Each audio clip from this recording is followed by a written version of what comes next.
Ako po si kapatid na Joseph Dinggalan, lokal po ng San Pascual. Nabautismuhan po ako noong May 21, 2015 at kasalukuyan pong dito na po ako dumadalo sa lokal ng Santolan.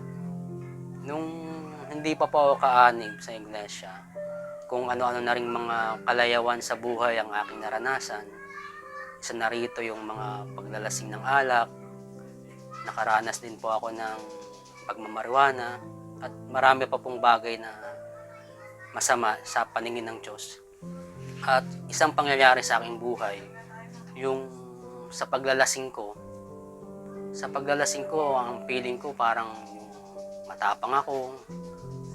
Tapos nagkakaroon ako ng parang gilas na kung sino yung makita ko, parang gusto ko siyang suntukin. Pero hindi po pala masaya yung ganong buhay na may bisyo. Hanggang sa dumating na nga yung time na nakilala ko yung aking asawa, yun, unti-unti pong nagbabago yung aking pananaw sa buhay, yung mga bisyo, unti-unti ko rin pong natatanggal.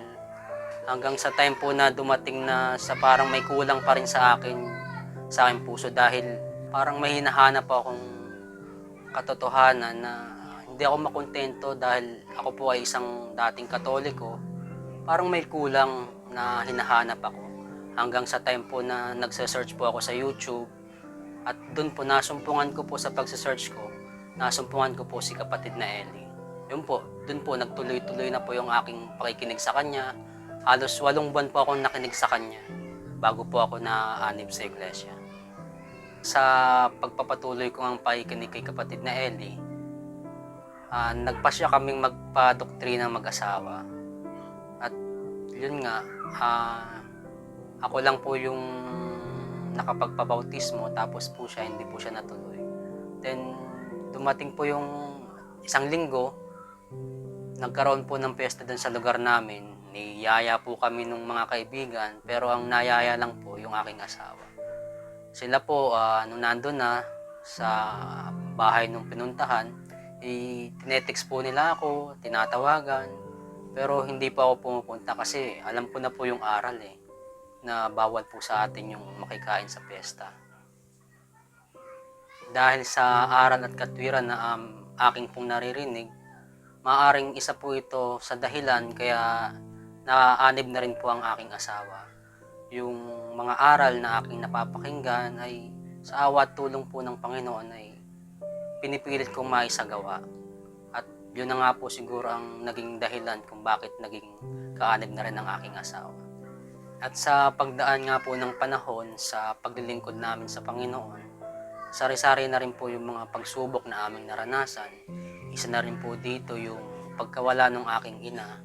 Dahil nanalangin po ako sa Panginoon na sana wag na po sanang pahirapan yung aking mama sa kanyang sakit. At sa awa ng tulong ng Panginoon, nawala po ang aking ina, hindi na po siya nahirapan.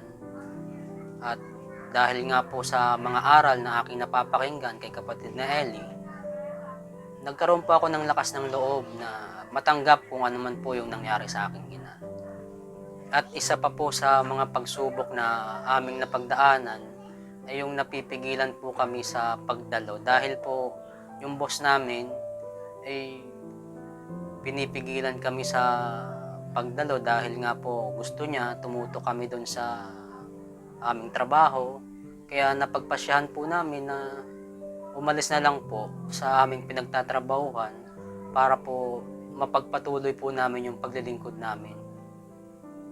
At dahil nga po sa nangyari na yon, nagpasya po ang aking may bahay na maghanap po ng trabaho sa Maynila.